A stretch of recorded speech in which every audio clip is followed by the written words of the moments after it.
other aspect you were talking about, and we just discussed, leadership. Right.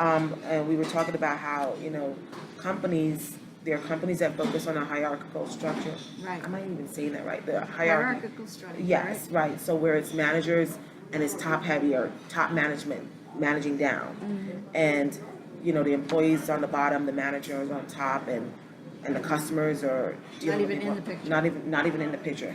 And then you have another graph in your book that you talk about the customer Take focus. that whole triangle that looks like this, and I turn it upside down so it looks like this. Right, right. And so the customer is at the top, and just attaching to the customer at the next level are the customer service personnel. Right. And really, sometimes we look at those people like clerks in a bank, or the staff at a retail location that are actually working the cash registers, and we say, oh, well, those people don't need to be paid much, or they don't need much training.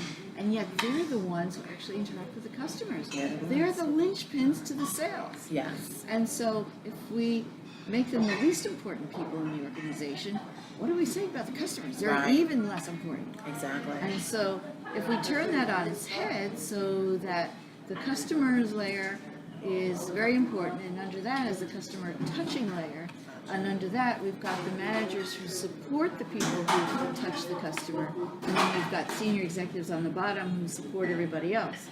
Then we've got an organization that can actually provide a great customer experience, and where the customer is paramount inside the organization, and anybody in a leadership position looks at themselves as a servant leader, as somebody who supports the function of the organization, and not just an egomaniac type of, I'm the leader of this organization, you have to do what I say. Absolutely. I remember a point in your book. I mean, your employees will treat you or treat the customers the same way management treats them.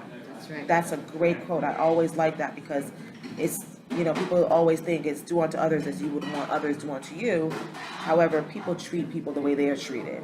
And they remember how, you make them feel more than, what it is that you do, Well, that's the who you Maya are. Angelou quote, right? Yeah, exactly. Yeah, Right. people will forget what you say, they will forget what you do, but they'll never forget how you made them feel. Exactly. And that's based in brain chemistry, because Absolutely. the brain is focused more on how you feel, and there's a part of the brain that focuses on language and things that we talk about, but there's so much of the brain that focuses on feelings. Yeah.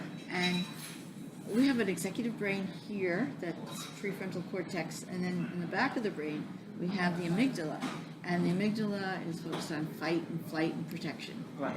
But the executive brain here focuses on bonding and trust and feelings of connection and respect. And so if you're my boss and you shout at me, you're triggering all my cortisol, Right. and you put me into self-protection mode. Right, So exactly. if I turn around and then talk to a customer and I'm in self-protection, all's not right with the world, then I'm going to be throwing my cortisol onto you, Very defensive. and you're going to be the brunt of my defensiveness. Yeah. I see that a lot. And I won't feel empowered to give my best self, develop my potential, be in high spirit. So now the customers are suffering and the employees are suffering. So it's just a lose for the company. I want to touch on some more things, but before we're going to take a quick break.